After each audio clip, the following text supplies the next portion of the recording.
a couple of weeks ago, I was at a local church, and I was at an event, and so I was introduced by the pastor to some of the guests as another local pastor, and the guy said, "Oh, I've never heard of that church. What's a Unitarian Universalist?" And so, my first response is usually, "How much time have you got?" But I started by saying, well, we're a liberal faith tradition that takes its wisdom from world religions, but has roots in the far left of the Protestant Reformation. And he goes, whoa, okay, I don't need to know all that.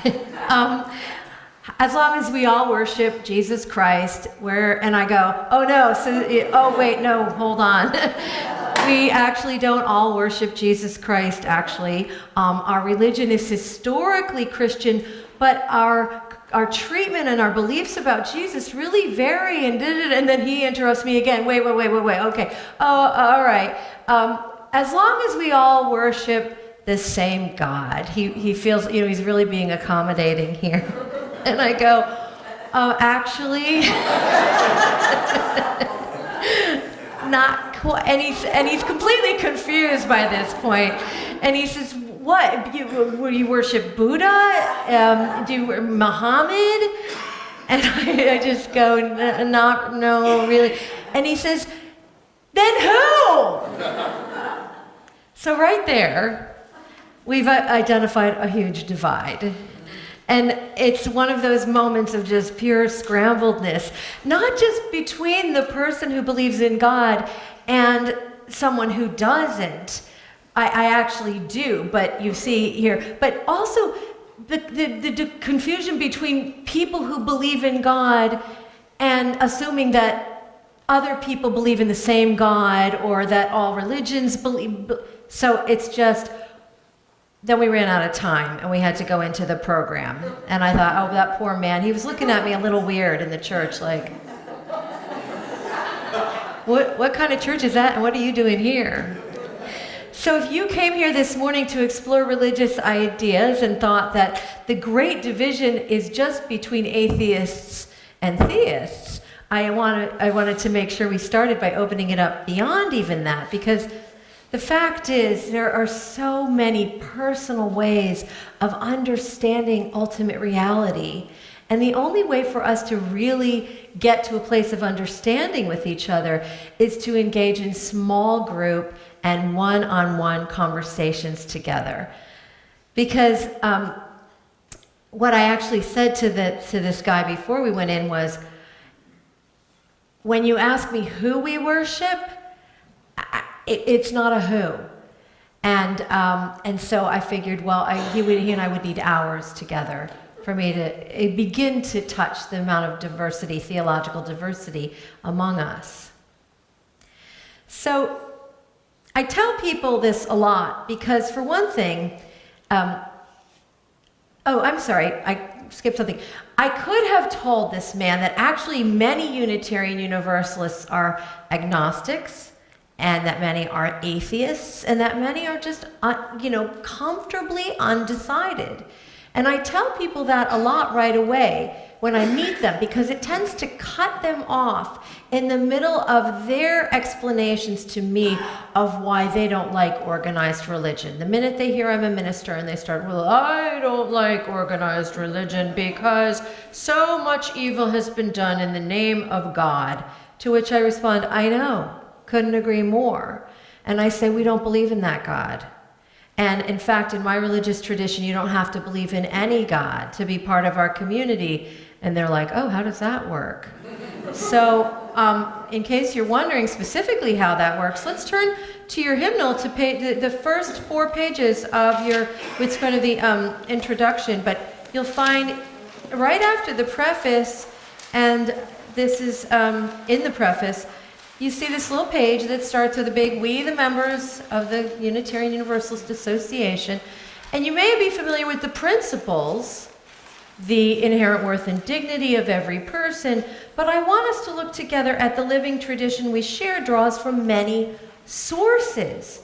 And this is where we need to make sure that we know this as Unitarian Universalists. And I'm going to just summarize them for you. You can read them if you're not familiar with them. But number one, our source for religious meaning is direct experience of the holy and the sacred, which we may or may not experience, and some with a more mystical bent definitely do. Some people say, I don't really feel it. That's all right. That's only one of our sources for religious meaning. The second one is the words and deeds of amazing people who are an example to us and who, call us into a life of deeper meaning of the soul. The third source is wisdom from world's religions. Take a look around at all these symbols of world religions. And so we really respect the wisdom of world religions. We don't claim to be experts in all of them, but we respect that each of the traditions in the world has some glimmer of wisdom in it, and we ought to engage with those other world religions. Our fourth source is Jewish and Christian teachings that honors our historical foundation, our historical heritage, which calls us to respond to God's love by loving our neighbors as ourselves. So we've identified the golden rule as the best of Jewish and Christian tradition. The fifth one is humanist teachings. This one is really important for our topic today. Humanist teachings that, and I love this language, heed us, or counsel us to heed the guidance of reason and the results of science, and warn us against idolatries of mind and spirit. I love that, idolatry, but it's true. And the sixth source was added in 1995. Does anybody know what the sixth source is? Get extra bonus UU points today if you do. Our sixth source reads in this way: spiritual teachings of earth-centered traditions, which celebrate the sacred circles of life and instruct us to live in harmony with the rhythms of nature. So those are our sources. So the one thing that's really unique about Unitarian Universalism is not just our sources, it's also the fact that we openly welcome atheists. In any religious tradition, there are plenty of people who participate who do not believe what they are receiving from tradition, but who find the experience of community really valuable and who love perhaps the ritual or the music or whatever it is, and they don't worry about maybe that disconnect. But Unitarian Universalism is the only religious tradition I know of that makes it explicit. You are fine. If you're an atheist, that is not a problem here, and you can come right out and say it, no problem. The major question that I get then, when people hear this, is they say, well, why are atheists in church?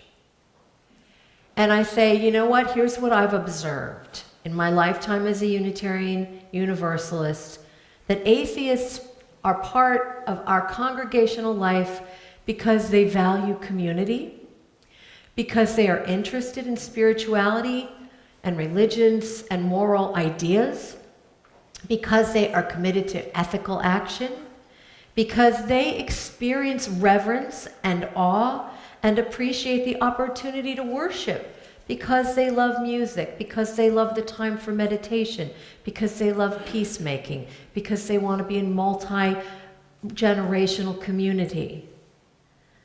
I consider Unitarian Universalist atheists reverent atheists.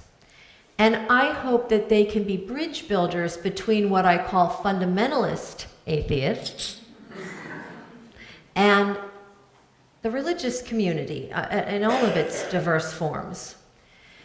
There are some popular authors of what we call the New Atheism that you may have heard of because they've had really best-selling books. Richard Dawkins and Christopher Hitchens and Sam Harris, who wrote a really best-selling book called The End of Faith, Religion, Terror, and the Future of Reason. The problem that I have with these authors, although I laughed my head off through Christopher Hitchens' book called God is Not Great, he is scathing, and it's quite wonderful. I mean, his critiques are absolutely spot on. However, none of these authors recognize any form of religion that isn't conservative and even fundamentalist.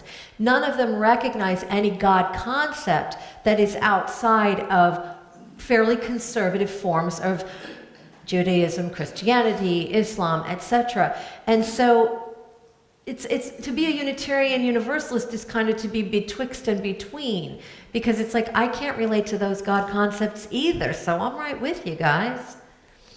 But I don't want to knock their work. I do want to encourage you, if it appeals to you, to read it, but to also say that I am, as I agree with them about the abuses of religion and religiosity, particularly in our public square, that it would be great for them to have some experience, or even to acknowledge that there is an enormous range of belief in a God concept that really doesn't relate to what they are critiquing. Here's Sam Harris with a really nice quote about atheists. He says, "There is nothing that prevents an atheist from experiencing love, ecstasy, rapture, and awe. Atheists value these experiences and seek them regularly." And while I was reading that as a clergy person, I was thinking, I never said they couldn't, honey. You know, I'm a little defensive about this, right? And he also says, from the atheist's point of view, the world's religions utterly trivialize the real beauty and immensity of the universe. That feels a little generalized, and I think that Harris hasn't participated, again, in religious life on a broad enough level to be able to say that. And again, you know, while I was reading, I was thinking, well, if that's the religion you've encountered, then you should chuck that religion. You know, if it trivializes the immensity of the universe and the real beauty of the universe. But I'm not here or anywhere to change his mind or anybody's mind. My need, and what is for, and what I think we all have a need for, is to be people who can open conversations that feel safe and respectful, so that we can build working relationships rather than set walls between people, between human beings who experience the nature of ultimate reality in vastly different ways. And this is particularly important in interfaith work, where we can be in the same space with the same goals, but really in an interfaith setting, somebody's praying in one way, and it's like really not a way that maybe others can connect to. But because of this, the conversations that we make possible, that understanding and respect, while not needing to proselytize or convert one another, becomes possible. I'm also remembering the God Gene book that came out, the research that was in the headlines around 2004 and 5. This was a geneticist named Gene Hamer who suggested that there's an actual gene that predisposes certain people who have it to mystical experiences. Maybe that's true. I don't know if further research has borne that out. It's been over 10 years. I should check in on that. But the idea is out there. Very interesting that religious orientation might be as innate as sexual orientation, like being right or left-handed. So maybe, if that's true, it could help us roll along a little more gently with the differences between, again, our perspective on ultimate reality and how the universe is working. And although there will always be a struggle in what we call that reality, and language is very challenging with this. That's why I loved the story that Karen read, all those names for God. So, I cannot speak for atheists.